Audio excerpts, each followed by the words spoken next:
perjalanan seorang manusia yang ingin bahagia, bertumbuh dan berproses bersama. Ternyata karya itu aku nggak pengen Sajak Sirama ini milik aku aja, tapi Sajak Sirama adalah wadah tempat mereka mencari jati dirinya, wadah yang ketika insecure, ketika dengar Sajak Sirama dia jadi semangat, wadah yang ketika dia lagi ngerasa hopeless, yang memang benar-benar tanpa harapan, ketika dia jumpa Sajak Sirama ada harapan baru. Ketika dia jumpa Sajak Sirama dia punya kalau di Menjadi Manusia, karena dengar kontennya Menjadi Manusia, nggak jadi bunuh diri. Hai guys, assalamualaikum. Kita pasti udah pernah ngeliat yang namanya iklan dong. Nah, di balik iklan itu kan selalu ada suara. Kebetulan kita lagi sama orang yang sering bikin iklan kayak gitu yang disebut voiceover. Kenalin, ada Faye, orang di balik podcast Sajak Sirama dan beberapa YouTube ya, ada juga ya. Iya. Nah, kita akan bicara lebih lanjut soal apa sih voiceover itu menurut seorang Faye. Oke, halo teman-teman. Halo, ini manggilnya apa nih ya? Biar Siapanya? manggil ke Oh boleh, Agam aja. Agam sih. Ya, hari ini kita di channelnya Agam ya. Udah lama sih benernya ternyata nggak mudah karena ngomong dan bersuara di balik layar dan di depan layar ternyata ada versi membedakannya. Tapi karena kita juga mau belajar, akhirnya kita datang ke channel apa namanya nih? Terima kasih sebelumnya, Faye juga udah datang. Ini channelnya channel Agam Black. Oke. Di channel ini emang kita agak random, jadi hampir beberapa hal juga beda-beda isinya. Cuman yang paling penting adalah sosialisasi dan pesan yang ingin disampaikan lewat si voiceover. Karena kadang orang kalau di iklan sangat besar bukan? Ininya dampaknya Benar-benar antara iklan yang nggak ada voiceovernya sama yang ada voiceovernya, dan masih banyak lagi yang tentu saja Faye yang bisa jelasin hal itu. Voiceover sendiri apa, Faye?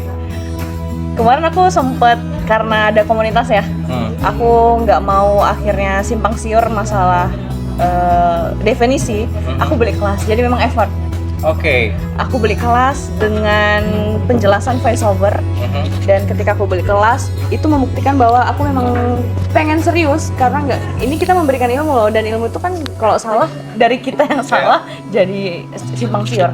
Jadi ternyata voiceover talent dan VO talent itu beda-beda nih, Agam. Ternyata VO talent sama voiceover talent bukannya sama dua-duanya? VO talent, maksudnya yang voice talent ya, voice talent sama voice over talent sama voice talentnya yang voice over, ternyata tuh beda. Kalau kita definisi voice talent, MC voice talent, presenter voice talent, hal-hal yang berhubungan dengan public speaking itu voice talent. Ternyata voice over talent tuh beda lagi. Voice over adalah kalau dalam definisi bahasa Indonesia itu suling suara, dan suaranya itu dikomersilkan. Nah, ternyata ini udah menghadirkan rezeki di dalamnya. Jadi dia itu adalah sebagai orang yang menjelaskan brand tertentu. Kemudian kita kan sering tuh iklan makanan atau company profile, dan kita itu menjadi orang yang memberikan informasi. Ibaratnya citranya perusahaan itu tergantung voice-nya nih, voice over talent yang akhirnya berujung dapat rezeki atau dapat cuan lah, kalau misalnya istilah sekarang dapat cuan. Nah, itu voice over talent. Nah, dan ternyata itu ada industrinya, ada industrinya tuh. Kalau yang Faye sendiri udah ngejalanin berapa lama? Mungkin berawal dari podcast ya, tadi dikenalin sebagai podcast ya, berawal podcast yang terbit ketika ini wisudawan corona ya. Mungkin sejak tahun 2020 menjalani sebuah keresahan sebagai, mungkin aku juga bidang, sekarang bilangnya UMKM, dulu ya pedagang, karena kalau aku sakit aku nggak bisa jualan. Kalau UMKM kan mungkin kalau yang pengusaha ya itu ada sistematisnya. Nah, karena nggak bisa menjalani yang namanya jualan karena corona, akhirnya aku beralih ke kalau mungkin kitanya berdiam, tapi kesempatan untuk belajar kan jangan pernah berhenti. Untuk improve lah, ibaratnya aku pengen aku nggak bisa jualan, apa yang harus aku lakukan? salah satunya adalah pengembangan diri. Di rumah itu semua kelas ya, salah satunya mungkin yang paling berdampak di hidupku tuh kelas dari Kominfo. Kelas-kelas yang ada siberkreasi itu, kelas podcast, kelas public speaking, itu yang ngajarnya memang kayak kalau yang public speaking yang host insert. Dan aku itu cuman modal waktu dan kemauan. Itu aja yang, karena semuanya akses kan udah terbuka ya. Iya. Cuman belajar ngulang lagi, karena tuh kan YouTube bisa diulang lagi. Ibaratnya mereka udah, aku nggak bisa ikutin jam 10 pagi nih. Oke. 24 jam tuh masih bisa dibuka, dan akses itu yang aku manfaati untuk nyatet. Kalau dilihat dari screenshot nih agak banyak banget. Dari awal sampai, dan ternyata ilmu itu berdampak bukan hanya sekarang yang kita dapati. 2 tahun kemudian ilmu yang kita dapati itu masih relate dengan keadaan sekarang. Boleh di-share ilmunya apa aja tuh, Fe? Salah satunya gimana teknik bersuara, karena kan podcast juga kita cuap-cuap ya. Ngomong di podcast itu kan kita ngomong kayak mana kita menjaga ritme suara, menjaga tempo suara. Kemudian biar enak itu pakai teknik smiling voice, teknik-teknik bridging ya, kadang-kadang tuh bridging, ada giggling, kita ngomong sambil ketawa. Gimana nih teman-teman, kabarnya sehat kan? Dan itu cuma dari suara aja. Berarti tanpa kita terlihat, mungkin sekarang nih baru berani nih untuk menampilkan wajah, karena VO talent ini biasanya mainnya di balik layar aja. Betul. Ini berarti behind the scene of VO talent. Behind the scene-nya. Nah, ketika kita udah di balik layar itu sebenarnya lebih ekspresif, kayak siapa sih yang melihat kita enggak. Nah, ekspresif itu, semangat itu, atau aura yang pengen kita tampilkan di suara itu bakalan kelihatan tanpa ngelihat orangnya. Itu yang namanya theater of mind ya. Benar, theater of mind. Kita kayak misalnya ada apa ya, kalau suara misalnya podcast horor, kayak mana cara membuat orang merinding. Betul. Pertama backsound, penggunaan backsound, kemudian kayak mana ritme suara kita yang kayak tiba-tiba temponya dijaga, tiba-tiba di suatu daerah. Dan jadi bagiku ternyata kalau orang-orang yang belum berani tampil, nggak apa, di balik layarnya dulu sampai benar-benar kayak oke, kamu punya kesempatan untuk bisa show up siapa kamu, tampil lah. Tapi itu kan butuh waktu. Betul. Faye sendiri menyadari punya talent voice over dari mana? Itu ketika aku kan basicnya hukum ya, ya kan.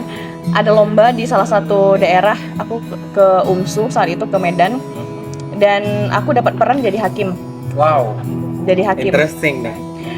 Kemudian karena aku ikut, hakim kan banyak bicara ya, maksudnya ketika ada dakwaan, terus dia berbicara sama tersangka, terdakwa, dan dia harus ngomong. Dan ngomongnya tuh di mikrofon. Ketika itu aku 2020, sebelum corona benar-benar lockdown, jadi bulan Maret itu aku masih ingat ceritanya. Aku mulai udah ikut lomba dan ternyata aku juga sebenarnya kalau diulik lagi, aku anak paskib. Jadi sebenarnya olah vokal itu udah tercipta tanpa aku sadari itu dari sekolah SMA. Jadi aku anak paskib, kemudian aku atlet juga. Ternyata hal-hal yang aku nggak sadar bahwa kebiasaan itu yang membentukku tanpa aku sadar. Tapi sadarnya, ngehnya itu 2020 saat aku ikut pengadilan itu, jadi hakim lah. Jadi pembukaannya tuh gini, sidang pengadilan negeri Yogyakarta atau sidang pengadilan negeri Medan dinyatakan terbuka dan tertutup untuk umum, tetap di mikrofon dan semua orang tuh dengar. Aku ngeliat kok vokal aku bagus ya, aku menilai diri sendiri. Bagus ya. Akhirnya corona datang, semuanya akses tertutup, dan baru akhirnya dari bulan 3 ke bulan Juli kan lumayan ada waktu ya, space waktu, dan itu baru sadar kayaknya aku harus buat nih sesuatu. Baru bermula dari aku ngerekam suaraku tentang makna keberuntungan. Masih kalau misalnya teman-teman nge-scroll paling bawah postingan Sajak Sirama itu. Iya, nanti kita attach juga. Itu keberuntungan. IG-nya.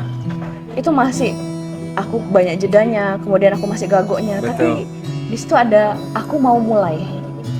Aku mau mulai untuk menceritakan hal yang dekat dulu sama aku. Nggak usah kita ceritain politik atau ekonomi sekarang atau corona, kita kayak marahin kenapa bisa corona, kita menyalahkan keadaan tuh enggak, tapi kita mulai sadar, mulai kayak tarik nafas, apa yang harus aku perbaiki dalam hidup ini di jeda yang begitu banyak, di jeda yang begitu panjang, apa yang harus aku perbaiki. Dan aku mulai dengan mengisi waktu-waktu kosong itu dengan belajar.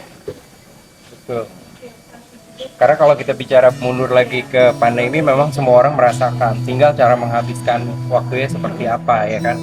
Balik lagi, V, orang kan taunya Sajak Sirama itu sebuah podcast. Iya. Di luar itu kan, V, ada komunitas voiceover Aceh. Iya. Ya.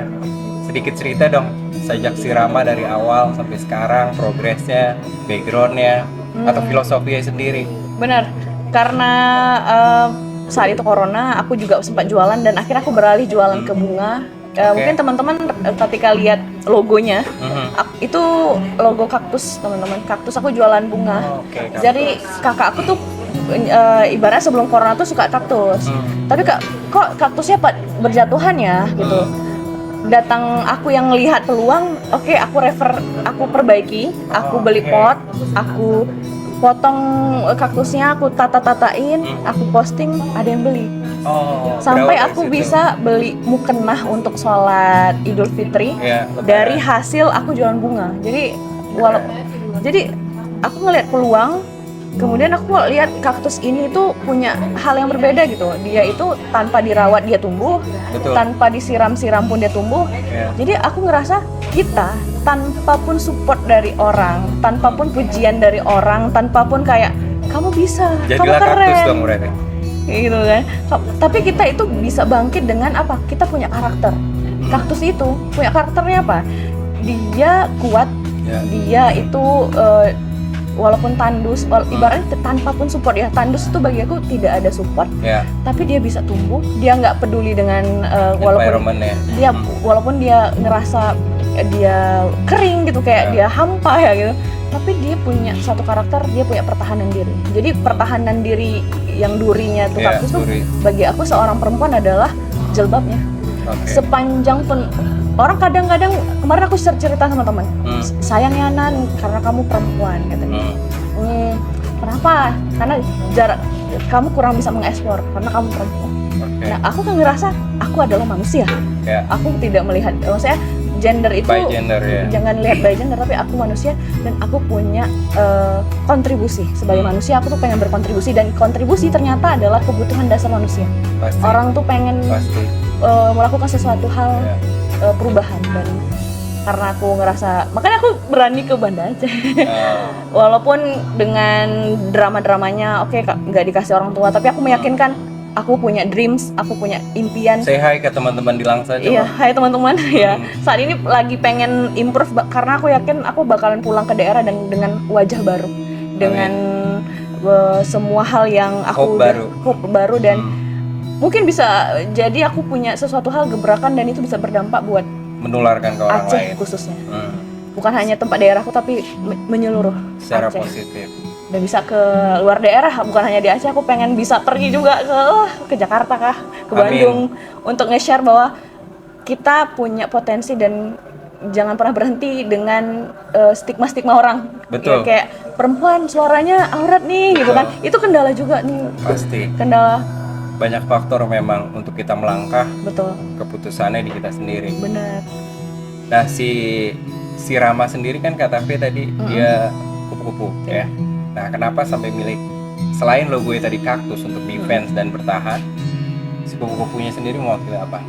Si kupu-kupunya jadi karena aku suka kata-kata bahasa Indonesia itu kan ada kesamaan ya, kata-kata sama gitu. Nah, saat itu aku sering nge-follow tentang akun-akun bahasa dan keluar nih diksi-diksi baru, dan ternyata Rama-Rama itu artinya kupu-kupu.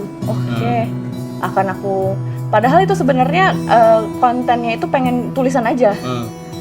Mungkin kayak sajak kata-kata motivasi gitu, quotes saja. Tapi ternyata ketika aku lihat, sajak, aku mau sajak apa ya? Sajak Rama kayak nggak cocok. Sajak Sirama, ternyata aku dapat intinya adalah sebuah narasi perjalanan seorang manusia. Nah, aku nggak bilang aku perempuan. Ya, manusia. Saat itu mungkin teman-teman bisa cek ya, manusia. Karena jangan lihat aku sebagai perempuan. Maksudnya jangan gender itu menjadi penghalang untuk berkarya. Gitu. Perjalanan seorang manusia yang ingin bahagia, bertumbuh dan berproses bersama. Ternyata karya itu aku nggak pengen Sajak Sirama ini milik aku aja. Tapi Sajak Sirama adalah wadah tempat mereka mencari jati dirinya. Wadah yang ketika insecure, ketika dengar Sajak Sirama, dia jadi semangat. Wadah yang ketika dia lagi ngerasa hopeless, yang memang benar-benar tanpa harapan, ketika dia jumpa Sajak Sirama, ada harapan baru. Ketika dia jumpa Sajak Sirama, dia punya kalau di Menjadi Manusia, karena dengar kontennya Menjadi Manusia, nggak jadi bunuh diri. Aku merinding loh. Benar.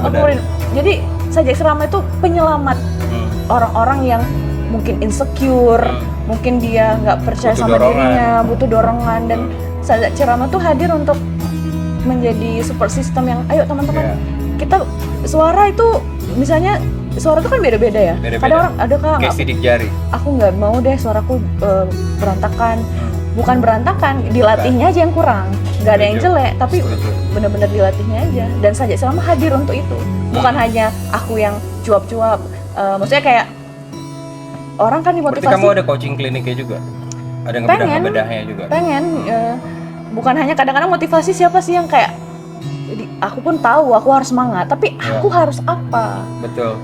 Solusinya itu nggak sekedar cuman ayo semangat gitu. Tapi oke, kalau teman-teman pengen bagus di vokal nih, kita buat kegiatan yang latihan vokal, latihan humming, latihan untuk pakai diafragma, dan Sajak Sirama buat kelas yang begitu banyak ya, mungkin dari 3 tahun ini udah 100, karena aku punya impian punya 100 kegiatan, itu punya impian, dan akhirnya kayaknya udah lebih 100 kegiatan yang dibuat untuk bisa berdampak untuk Aceh khususnya. Oke, tadi menarik mention soal humming, diafragma dan segala macam. Ada berapa teknik dalam voice over? Kalau voice over ada 4 yang aku pelajari ya. Yang perlu mungkin yang dasarnya. Pertama artikulasi. Jadi kalau misalnya kita ngomong nggak jelas kan orang kayak nggak tahu apa sih? Intonasi yang buat kayak halo semuanya. Itu yang membedakan. Apa kabar? Gitu. Itu yang membedakan dan nggak flat aja. Kemudian tone suara ada yang deep voice, ada yang medium sampai dengan high tone yang kayak sampai, dan yang terakhir itu emphasizing, penekanan. Kan nggak mungkin kayak kita aku V dari Kota Langsa, aku V dari Kota Langsa. Jadi benar-benar memperindah teknik-teknik bersuara. Atau di beberapa skrip penekanan emang untuk marah, atau sedih, atau kecewa. Benar. Aku seneng banget. Aku seneng banget. Kan gitu jadi dapat nyawanya. Jadi sebenarnya skrip itu mungkin para mentor tuh sering dikasih nyawa gitu. Benar. Nyawanya. Jadi boleh dikasih skrip ke 10 orang yang beda, hasilnya pasti beda. Itulah beragam dan uniknya suara. Selain si voice over kan ada announcer, ada dubber juga. Bisa nggak kita punya skill yang sama tapi bisa melakukan 3 hal itu? Bisa. Karena kayaknya dasarnya itu di olah vokal kita. Mungkin aku kalau misalnya, Kak, bisa nggak suara anak-anak, atau nggak aku tuh berdongeng juga nih. Oke, good. Berdongeng, ternyata dongeng yang aku kira itu sebagai iseng-iseng, ternyata aku dihargai. Jadi aku kadang-kadang pernah diundang. Dia tanya, aku udah tanya, berapa nih yang bisa kami beri? Ternyata kemampuan dongeng juga jangan sepele nih teman-teman. Karena aku storytelling ya. Aku nyiptain boneka tangan yang karakter kaktus si V itulah. Aku se-effort itulah. Jadi menarik. mungkin nggak aku bawa ya, mungkin aku kayak halo teman-teman, nama aku V, aku dari mana ya? Nah, jadi ternyata anak-anak itu komunikasi sama yang berusia itu juga kita punya tekniknya. Sama orang tua gimana, kita kayak tidak boleh menggurui. Kemudian kalau sama remaja kita lebih pakai nada itulah, nada high tone ya, kayak halo semuanya apa kabar, itu kan lebih semangat. Kalau remaja gimana, kalau pembawaan anak-anak kita kayak lebih cheerful, kayak tabok semangat. Lebih mengulik sih sebenarnya. Lebih mengulik, dan jangan pernah malu. Karena pasti. malu tuh juga jadi hambatan kan. Totalitas aja. Harus aja. kita kalahin diri sendiri dulu. Iya. Benar-benar. Karena kalau kita bicara pendapat orang pasti pro dan kontra. Ada baik buruk. Benar. Yang tahu itu kan progresnya kita sendiri ya. Kita juga kadang menilai hasil kita buruk atau hasil kita lebih baik. Selain itu, V, si voice over Aceh sendiri nih, kita lari ke situ. Tujuannya kemana? Arahnya kemana? Karena ketika udah fokus sama ya udah kayaknya aku jadi bukan lagi dokter umum kok aku bilang. Kita udah jadi spesialis aja. Jadi spesialis yang ketika orang aduh tenggorokanku udah nggak baik-baik aja ke THT. Oke. Udah teng gitu. Udah tahu gimana. Karena apa ya? Mungkin kakak aku pernah bilang kita tuh kadang-kadang tersesat karena apa? Yang pintar nggak mau bilang kalau dia itu sebenarnya pintarnya ini. Yang jago apa gitu misalnya ilmu tertentu dia nggak bilang kalau dia jagonya ilmu ini. Sehingga orang salah berburu gitu. Jadi ketika aku pengen, bukan artinya aku juga pengen mengguri teman-teman, enggak, tapi kalau mereka pengen lebih jauh tentang suara, di mana ya aku bisa belajar, kita membranding itu, jadi dia nggak salah masuk komunitas atau ini, gitu. Nah itu dia, aku pengen lebih tahu, orang tahu ketika dia punya kendala di mana, tahu di mana dia harus pergi. Kalau untuk interestnya sendiri tinggi nggak, Fe? Khususnya Aceh? Kalau interest tinggi karena kalau udah main voice over itu, kita udah mulai voice acting, udah main-main voice acting, dan itu lebih harapannya lebih tinggi dari public speaking. Itu public speaking itu sebenarnya muaranya. Itu di saat Fe ngeluarin statement kayak gitu, barometernya apa atau dasarnya apa? Menurut Fe ya, menurut kita nih. Karena public speaking itu adalah gerbang utama untuk bisa ke voice over, presenter dan lainnya. Kalau kita udah public speakingnya ibaratnya berani untuk ngomong aja udah nggak ada, gimana kita udah mau main karakter, mau main ataupun kita mau ngambil kesempatan lain. Jadi dasarnya tuh public speaking. Karena ketika udah ngomongin voice over itu harapannya lumayan sedikit lebih tinggi dari. Jadi yang harus teman-teman punya itu public speaking, dan dari situ modal awal untuk bisa bereksplorasi dengan suara. Double. Kan ada satu bukan pemikiran sih ya, mungkin tipe orang yang emang dia beraninya di balik layar atau bukan di depan umum. Benar-benar. Nah, gimana kita bisa combine itu yang kita secara suara udah oke nih, tapi kita tinggal tampilnya doang. Pernah nggak ketemu mungkin diri sendiri ya diri sendiri tuh jadi barometernya teman-teman.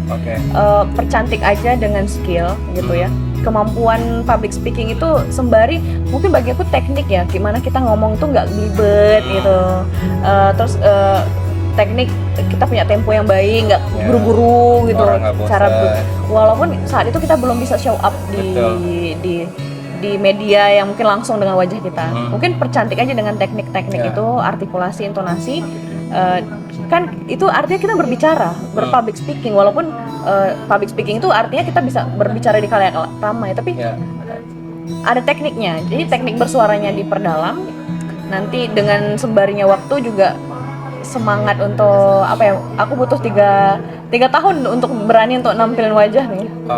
Jadi butuh waktu, nggak apa-apa, jangan dipaksa, senyaman kita, dan tahu porsinya, apakah aku dengan nampilin wajah itu perlukah sekarang atau tidak, atau mungkin nanti aja dulu. Kayaknya aku juga di voice over juga masih oke aja nih, dan nggak butuh wajah juga di voice over. Terus pernah nggak Vi ketemu sebuah project atau V ngerjain sebuah voice over yang memang tantangannya nggak maksimal? Kalau di aku pribadi nih, aku marah kayaknya belum ketemu tone-nya. Misalnya dikasih skrip marah, belum dapet aja kayak real marah gitu, karena kita juga tahu itu fake, kita bisa ngerasain karena nggak ada nyawa di situ, benar nggak? Nah kalau V sendiri gimana? Kalau V karena nuansa Sajak Sirama itu kayak lebih ke melankolis ya. Kadang-kadang lebih ke skripnya tuh mengangkat ke perasaan emosional. Emosional yang benar-benar kayak merenung. Kan kita punya genrenya ya, mungkin teman-teman. Berarti kita nggak harus menguasai semua. Menurut V? Perlu, tapi sesuai kebutuhan. Mungkin kalau misalnya kita dapat skrip marah ya benar-benar kita explore gimana marah. Tapi ketika kita punya branding sendiri, kita jangan jadi orang lain kayak nggak mungkin kan kita kalau podcast yang sarkas gitu kayak kita marah-marah tuh kan, kita ngelihat dulu.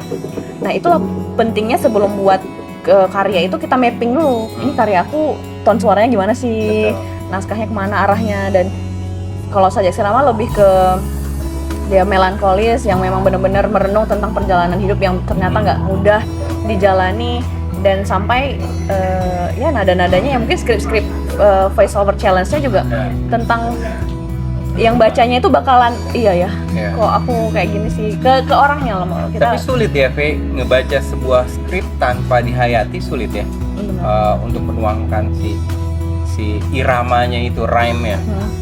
Ada teknik khusus nggak untuk menghayati skrip?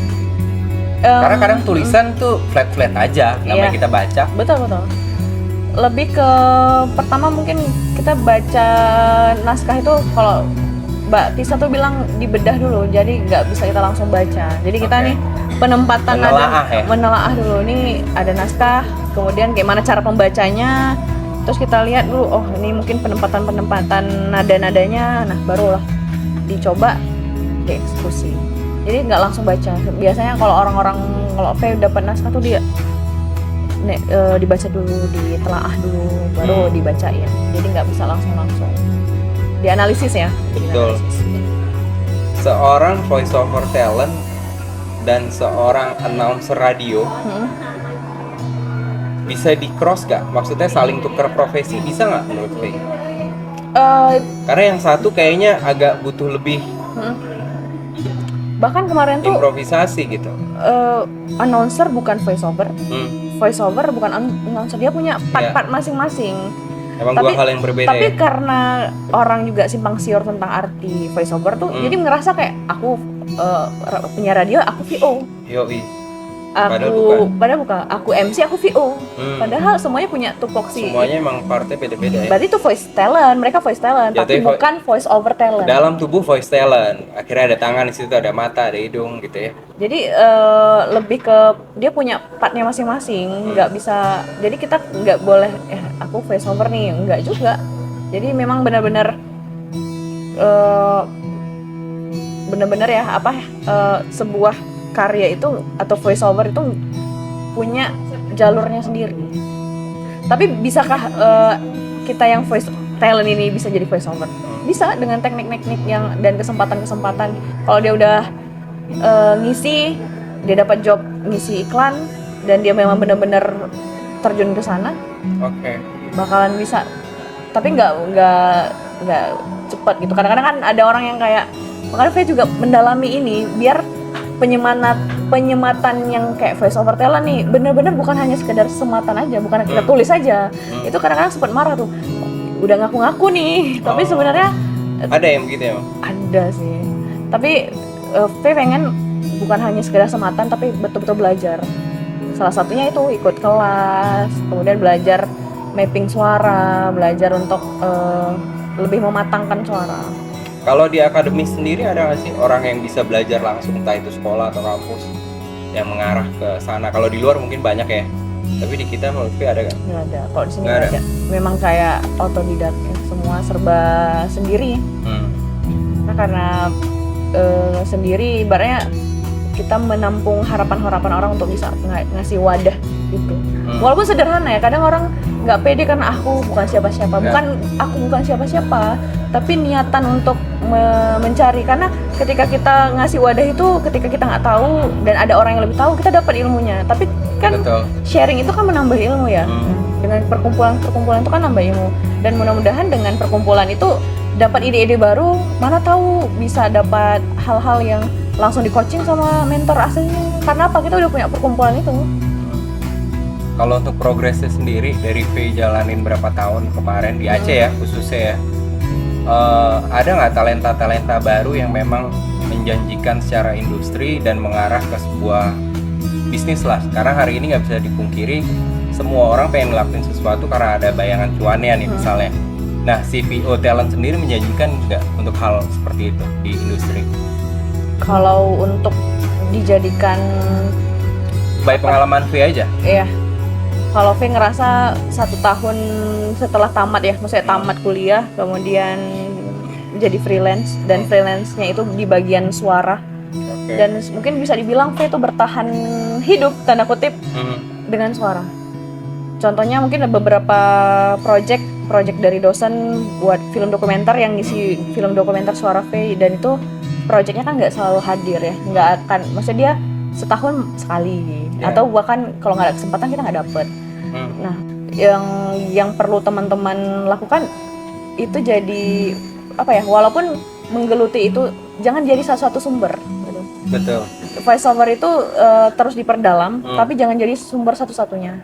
Karena kalau sampai di level tertentu kayak Mbak Tisa misalnya, di Moki misalnya, kan udah itu doang. Iya, itu dan mereka butuh 20 tahun untuk memperkuat. Mereka 20 tahun. Dan kita yang masih baru kan kayak ya, jauh banget jauh. Dan tapi perbanyakin aja skill kita gitu. Kan dengan berbanyak skill banyak peluang dan akhirnya mendatangkan sumber traffic rezeki. Bagi Faye dengan membranding diri dengan menjadi podcast, voice over talent dan entrepreneur ya, Faye karena juga punya usaha. Walaupun nggak jalan ya, teman-teman. Belum jalan. Tapi sekarang lagi ngebina para UMKM karena Faye bilang sama diri, aku bukan di marketingnya, tapi aku mendevelop orang, mengembangkan orang untuk bisa sukses gitu. Dengan apa? Mungkin jadi mentor, jadi mentoring. Dan Faye udah ngejalani proses-proses yang jualan, nge-branding, terus nggak ada yang beli, kemudian rugi, terus kita punya kayak ngasih sponsor, apa feedbacknya, dan itu kan udah dijalani. Tapi Faye pengennya bukan lagi mengembangkan diri sendiri, mengembangkan mungkin ini ada usaha dikembangkan, tapi bagaimana ada 10 UMKM yang dia punya banyak, maksudnya harapannya di UMKM, dan ketika kita permanis skillnya dan income-nya tuh nambah ke beliau dan menyelamatkan mungkin keluarganya, para pekerjanya, itu kan dampaknya besar ya. Banget. Dan itu Faye ngelihat potensi di situ, mungkin bukan di jualannya, tapi di mana mengembangkan manusianya agar punya skill yang baik di dunia suara, karena dia bisa menyuarakan produknya. Dia harus berani tampil untuk menyuarakan, ibaratnya dia, yuk teman-teman beli nih produk aku, sekedar itu, dan dia punya teknik yang baik, omongan yang baik, dan akhirnya banyak orang yang interest kan, akhirnya berpengaruh pada penjualannya. Jadi Faye fokus melatih teknik bersuara untuk para UMKM yang ada di Banda Aceh. Itu ada program dari Bank Indonesia, WIBI, Wira Usaha Bank Indonesia. Jadi sebenarnya hidup Faye itu kayak puzzle. Ini lagi menyusun berarti? Iya, lagi kemarin tuh jadi UMKM, mungkin saat itu belum dibilang pedagang lah. Jadi pedagang, jualan, abis kuliah jualan, abis itu ngajar, kemudian kuliah ada 3 tupoksi yang dijalani. Corona, mengembangkan diri di bidang digital, buat podcast dan lain sebagainya. Dan hari ini tuh dikawinkan, kayak dicombine semua, dan akhirnya Faye menjadi membantu para UMKM dalam berdigital dengan bersuara, berani bersuara di media sosial. Dan itu kayak, wah ternyata hidup ini jangan takut gitu. Kalau gagal coba lagi, ambil jalan lagi, terobos lagi jalan yang lain. Ternyata sampai pada titik itu semua adalah rangkaian cerita yang tersusun manis pada akhirnya. Betul. Si UMKM sendiri sebelum si voice over lahir, mereka kan hanya mengandalkan tulisan. Ada nggak perbedaan yang signifikan setelah di voice over ini? Jadi Faye tuh kan memang totalitas ya dalam mengembangkan usaha, sampai meng-hire orang untuk buat foto produk, dan buat video sinematik. Dan itu pakai suara Faye sendiri. Jadi sebelum kenal voice over ternyata udah praktek di usaha. Praktek duluan, ya. Ternyata ketika cuman video sinematiknya mungkin tanpa suara, dan ketika ditambah suara, nah beda. Kita kayak Faye mengulang-ulang informasi tanpa Faye ngomong lagi gitu. Jadi nggak usah pakai caption, tapi Faye kayak ngomong aja di media sosial dengan video itu. Yuk beli gitu ya. Halo mungkin apa ya? Halo teman-teman. Kalimatnya kios jajan ke. Copywriting juga penting dong, copywriting. Penting. Tapi ketika ditambahkan dengan suara dalam video, itu lebih nambah nyawa lagi dalam kita punya usaha. Jadi dampaknya terasa ya. Walaupun ilmunya belum kedatangan tuh, maksudnya belum datang ilmunya tentang voice, tentang teknik bersuara tuh nggak ada, tapi udah praktek. Dan sembari melakukan, kita sembari cari ilmunya, karena pengetahuan itu juga penting dalam mengasah skill. Jadi orang tanya nih, ini dasarnya dari mana? Kita udah dari sini. UMKM kan bisa dibilang dimulai dari level terbawah ya. Dan kebanyakan begitu kita bicara advertising, periklanan, ada budget yang harus dikeluarkan. Gak semua orang kan bisa dan mampu, Faye. Nah, approaching khususnya dari Faye pribadi atau pemerintah, ada nggak sih untuk menopang itu sehingga ngebantu para si UMKM ini nge-packaging jadi lebih digital dengan 5.0 hari ini? Kalau sekarang lebih enak ya dibicarain. Kita cut dulu kali ya. Boleh. Faye, thank you for coming. Iya. Kita udah di penghujung acara nih. Sedikit closing statement dari Sajak Sirama atau Voice Over Aceh. Silakan. Oke, yang pertama itu apa ya? Dengan kita tahu dan sadar bahwa kita punya potensi yang mungkin Faye tadi kok bagus ya suaraku. Udah mulai dari sadar dan kepercayaan diri ya. Kita harus punya kepercayaan diri karena nggak ada orang yang benar-benar percaya sama diri kecuali diri kita sendiri. Dan ketika kita udah mulai sadar dengan potensi itu, jangan sekedar cobanya itu sekali, 2 kali, tapi berkali-kali. Biar tahu gimana perjuangan jatuh bangunnya. Ternyata ketika mau aja tuh belum bisa. Mau aja belum cukup. Tapi kita juga harus mampu untuk konsisten dan pastinya selain konsisten punya referensi. Karena bisa dengan referensi kita memperkaya konten yang kita pengen garap. Ya, mungkin dengan podcast, voice over, dan yang penting semangat dan pantang menyerah ya, harus terus berani try and error. Setuju. Itu aja pesan buat teman-teman voice over seluruh Indonesia ya. Seluruh Indonesia. Tapi khususnya yang Aceh ada pesan nggak? Maksudnya untuk join nanti IG-nya kita attach juga. Oke, kalau mau pengen tahu karya-karya aku ya, mungkin di situ bukan hanya sekedar voice over, ada juga podcast itu di Sajak Sirama. Kemudian kalau di sekitaran Aceh ya, Banda Aceh khususnya, kalau pengen berkomunitas di voice over ada yang namanya Voice Over Aceh. Di follow dan ikut aja tuh, ada kegiatan-kegiatan seru, mungkin challenge-challenge yang dibuat di sana. Oke, thank you Faye, makasih banget atas waktunya. Iya. Dan semoga bermanfaat juga tontonan kita. Amin. And guys, thank you for watching. Agam signing out. Dadah. Dah.